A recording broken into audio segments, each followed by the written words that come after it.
What's good, YouTube, and welcome to the house. Some days, I love my comment section. Apparently, I have time-traveling info brokers, I have an agenda with the cards that I'm showing, and I'm controlling the market from behind the scenes when my videos are right in front of your face.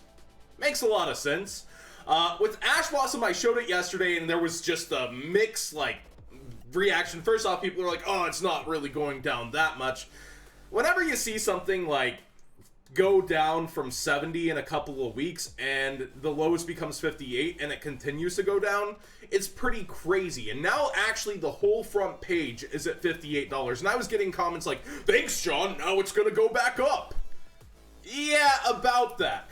All of the meta cards are popping up for sale. It seems like a lot of people don't want to hold up on cards, and there's two reasons for that.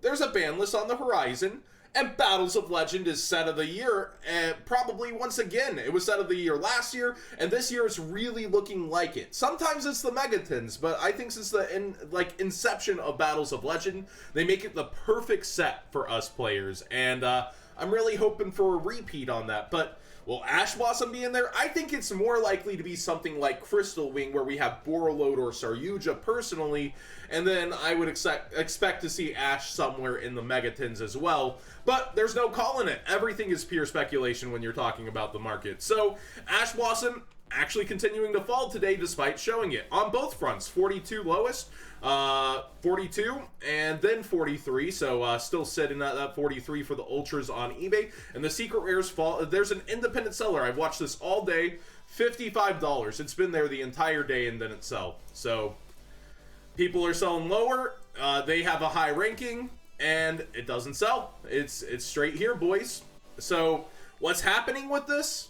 Again, a lot of people have their invites, and now Nationals is ahead, Battles of Legend is ahead, and they know that they can buy it for similar prices, most likely towards that. Like I said, you don't want to get stuck without cards, you don't want to improperly plan. You do want your cards for the WCQ, but a lot of people have achieved their invite, what they were going for the season, and they are not playing in many events, or they're playing with their decks more for funsies, since that pressure is off their back. So personally, I think that's why a lot of these cards are falling. It's not just Ash. Let's take a look around. Evenly matched. $61. This isn't uncommon, as it seems to flex between 60 and 70. People keep buying it out to the point that it reaches 70 again, and then it creeps on back down towards 60. This card kind of stopped talking, in all the ban list talks, I kind of hear this less and less.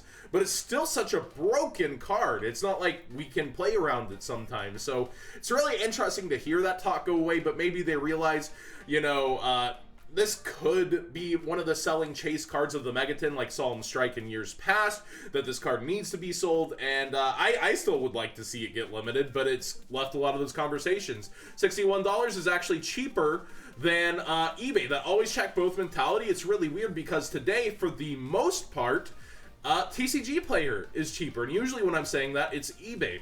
Buyout similarly, $53, $54 before it jumps to $57. These are independent sellers, so obviously it's not a huge market change. There's two lower independent sellers, but it shows that people are willing to get rid of their cards cheaper right now. And then it is $58, $59 still on eBay. This would be one of my calls for Battles of Legend alongside Saryuja personally, if they're going back and being like last year where they have Crystal Wing. I would think it's a boss monster that helps sell the set. To me, I would think it would be Buyout. Finally get that altar art maybe, but who knows? There's literally no calling it. The Megatons were a huge surprise. A lot of us were calling for Firewall and Buyout to be the covers, and look how that turned out. But I really do hope they keep true to Battles of Legend last year, and that it is set of the year this year, and that's why a lot of people are not holding on to their meta cards. And we see that with a lot of these top dollar meta cards. Just slowly we see sellers selling for less and less across the board, Ash included. So I don't know what to tell you guys other than I personally have no reason to do that. I am buying and selling Godzilla figures and pops. I haven't sold cards in a while, so mastermind of the market here, boys. I'm causing the meta to fall. It's not any of those reasons I just mentioned. Baxia Ultimate Rare. What is this buyout? If it's an Ultimate Rare, it gets bought out. If it's a DT card, it gets bought out. If it's DB or DR, it gets bought out. Like anything obscure, turbo, everything. Like, people are just going crazy, and it's like the huge boom of our collector's market, and the fallout from it's going to be interesting as we see people eventually try to sell their copies later on. I don't know, man. It's really interesting how people are just going for pretty much that. It's a great card. Baxia is never to be underestimated. It's an amazing card. So I actually do see why they went for it. But don't pay these prices, guys. Just wait for it to float back down a little and become relevant again. It's still a weird one to me. I guess you could call needle fiber. I guess there's probably other reasons. Do let me know in the comment section down below. Whenever I'm talking about something, it's a conversation. Like yesterday, Photon Sanctuary, I underestimated that card. I'm willing to own that.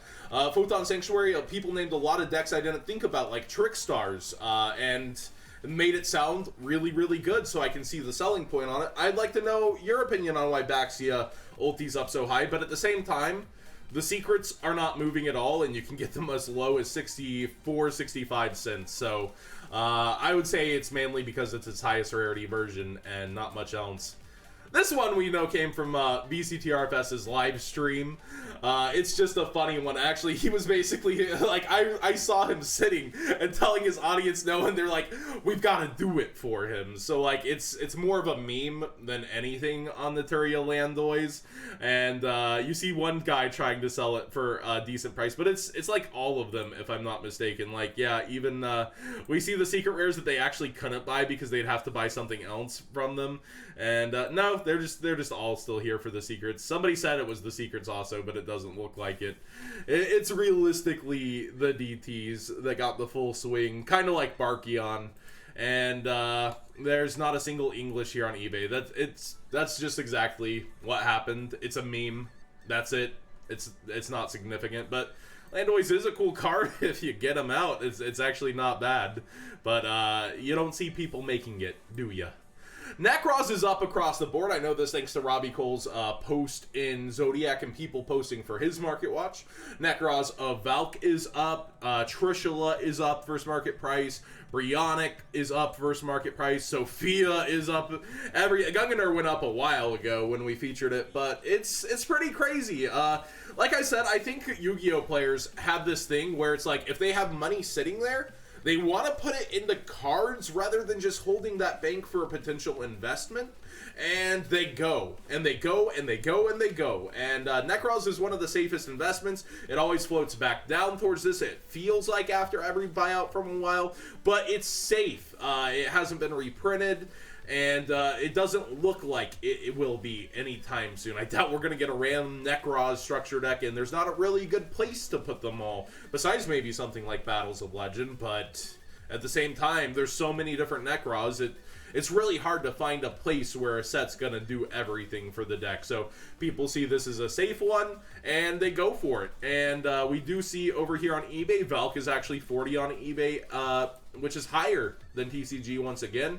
But this is more of a recent thing. It's been, you know, Nekroz is always one of those decks that's going to get targeted like this at some point in time. But I feel like this is attributed to, they don't want to sit on their money. They want their money to always be trying to do something instead of holding it. Solitaire is still up on the TDIL. It does have the cute phrase of tribute in its card text, and Vindreds are on the horizon. These two cards, if you think you might want to play them, do get them now rather than later. Do you think you want to play a zombie deck, Lightsworn zombie deck, Vindreds, anything? Get this before the Vindreds are announced. It won't go much down for the Megatons from 360. It seriously won't. Like, this is an amazing card. You might want to pick it up. Same with Pre-Preparation of Rites, amazing card if you think you're going to play those, what are they called? The Devi rituals, I believe. They're the monsters that help special summon each other out, and they're amazing ritual support. They're not Demise Lock, they're generic ritual support that was announced a while ago. If you think you're going to end up playing a ritual deck, get your pre-preps now. If you think Vindreds are going to be amazing, get your pre-preps now, not later, guys. Tornado Dragon, this is something a lot of people have been bringing to my attention that's been sitting around 18 on TCG Player for a while. It keeps fluxing lower on eBay, but it does keep going back towards that 18/20 mark. It's an amazing rank 4 XCs, it is necessary. It originated as a TCG exclusive. If we look at the other ones, they missed some of them. We got a best card of 2017 reprint with Sea Monster of Theseus, but Vermilion didn't. So it is in the range to be missed. I would love to see this personally in Battles of Legend. I think it would be a very welcome reprint there with like an ultra rare so that the secret rare, you know, is still unique and different. But personally, I do think it's naturally gone up to this point over time. It's an amazing rank 4. If you're playing rank 4s, you almost always need it. Good against anything running field spells. But you still don't see it on many boards these days, I feel like, at the same time. So if you're not using it, there are a plethora of reprints on the horizon, but at the same time, this could be completely missed, just like Vermilion Mech. You never know. Or it could be like Theseus and end up in a Megaton. Macker is in our Megatons coming up. So thanks, everybody, for watching today. Sorry if I sound a little crazy coming back at my comment section, but sometimes I gotta keep you guys in check. And I appreciate everybody who does watch. And let me know, like I said in the comment section down below, if you think there's a better reason for Baxia Ultimate Rare, other than maybe we one day get Needle Fiber and it does something like, let me know, because the secrets aren't even moving. It's just its highest rarity one. And buyouts that are memes, buyouts that are understandable, and then the meta itself slowly sinking. That's pretty much it from me today. And I want to hear your guys' thoughts in the comment section below. Thanks so much.